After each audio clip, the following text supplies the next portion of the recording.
ओम नमो भगवते वासुदेवाय। सर्वप्रथम पूरे देशवासियों को आज मकर संक्रांति की बहुत बहुत शुभकामनाएं।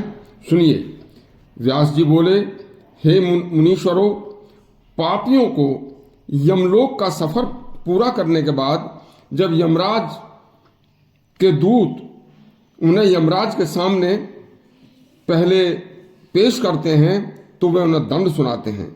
इसके बाद चित्रगुप्त उन अपराधियों को उनके पाप याद दिलवाते हैं। सुनिए,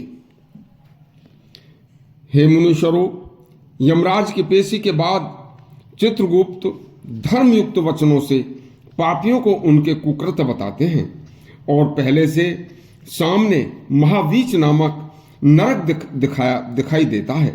उस नरक कुंड में जो उन्हें दिखाई दे रहा था उसका विस्तार 10,000 योजन है। उसमें रक्त, मवाद व सड़ा हुआ मांस भरा हुआ है। उसमें वे राजा, बादशाह, नवाब जीवित पड़े हुए हैं और कष्ट झेल रहे हैं, जिन्होंने अपनी आसुरी ताकत के बल पर पराई सुंदर स्त्रियों का जबरनशील सतीत्व भंग किया था, कुंवारी कन्याओं को दुष्कर्म के बाद अपवित्र किया था, उनका जीवन बर्बाद कर दिया था। अरे पापाचारी जीवों, तुमने अनेक गायों की हत्या करके उनको मारकर उनका मांस भक्षण किया था। तुमने अनेक बेजुबान पशु पक्षियों की हत्या करके उनका मांस खाया था। अरे तुम्हारे लिए तो पृथ्वी लोक पर सब चीज मौजूद थी। चित्रगुप्त कहते हैं, अरे दुष्टों, तुमने धर्म कर्म करने वालों की बिना कारण हत्याएं की थी। भगवान के भक्तों के पूजा स्थानों को नष्ट किया था। तुमने मदोन्मत्त हाथी की तरह सच्चे धर्म की निंदा की थी और जबरन खुद के लिए भले मनुष्यों को तुमने अपने सामने झुकाया था। अब तुम इस मवाद भरे कुंड में इसी को पियो, इसी को खाओ और इसी में शयन करो और 1,00,000 वर्ष तक इसी में निवास करो। इससे आगे कुंभिपाक नरक है, जिसका विस्तार 100,00,000 योजन है। वह धरती अति तृप्त तथा गर्म बालू वाली है। वहां भी कोई छाया नहीं है।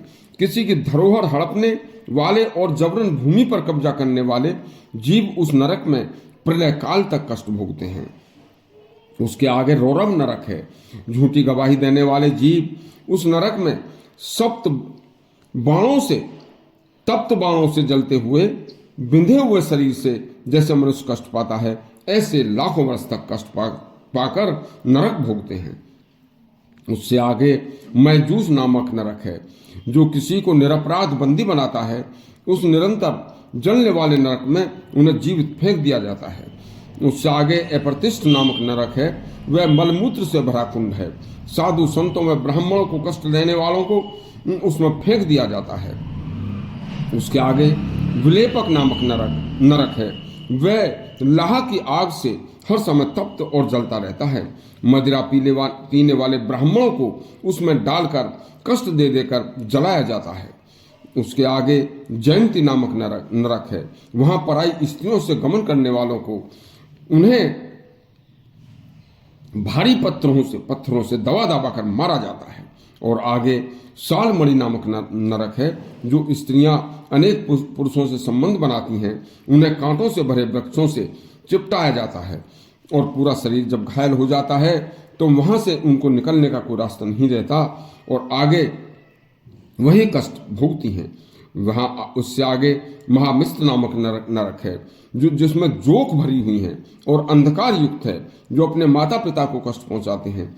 ऐसे पापियों को उसमें धकेला जाता है और जोक हर समय उनका खून चूसती हैं और खून चूस कर उनको मार देती हैं। उसके आगे महाभीम नामक नरक है। वह भी दुर्गंध युक्त मांस और रक्त से भरा है। मांस भक्षण करने वाले नीच मनुष्य उसी में गिराए जाते हैं। और उसके आगे तैलपाक नरक है। वहां खोलते हुए तेल के कढ़ाओं में जो लोग अच्छे सज्जन पुरुषों की व मित्र की या शरण में आए लोगों की या स्त्रियों की हत्या करते हैं, उन्हें उन खोलते कढ़ावों में डाल दिया जाता है। उसके आगे वज्र कुठार नामक नरक है, जो वृक्ष काट कर पैसा कमाते हैं। वह पापी उसी नरक में डालकर काटे जाते हैं। आगे ध्रुधर नामक नरक है। उसमें ब्याज पर पैसा देकर धन कमाने वाले लोगों को दंड मिलता है। जो लोग किसी प्राणी की किसी प्राणी के धन को कुदृष्टि से देखते हैं, जो मन वाणी क्रिया धर्म से विमुख रहते हैं, जो धर्मयुक्त वचनों से परे हैं, जो लोग पराये धन और पराई स्त्री पर कुदृष्टि रखते हैं तथा धर्मयुक्त वचनों और धर्म शास्त्रों को पाखंड कहते हैं, उन्हें यमलोक में बड़ी पीड़ा कष्ट भोगनी पड़ती है।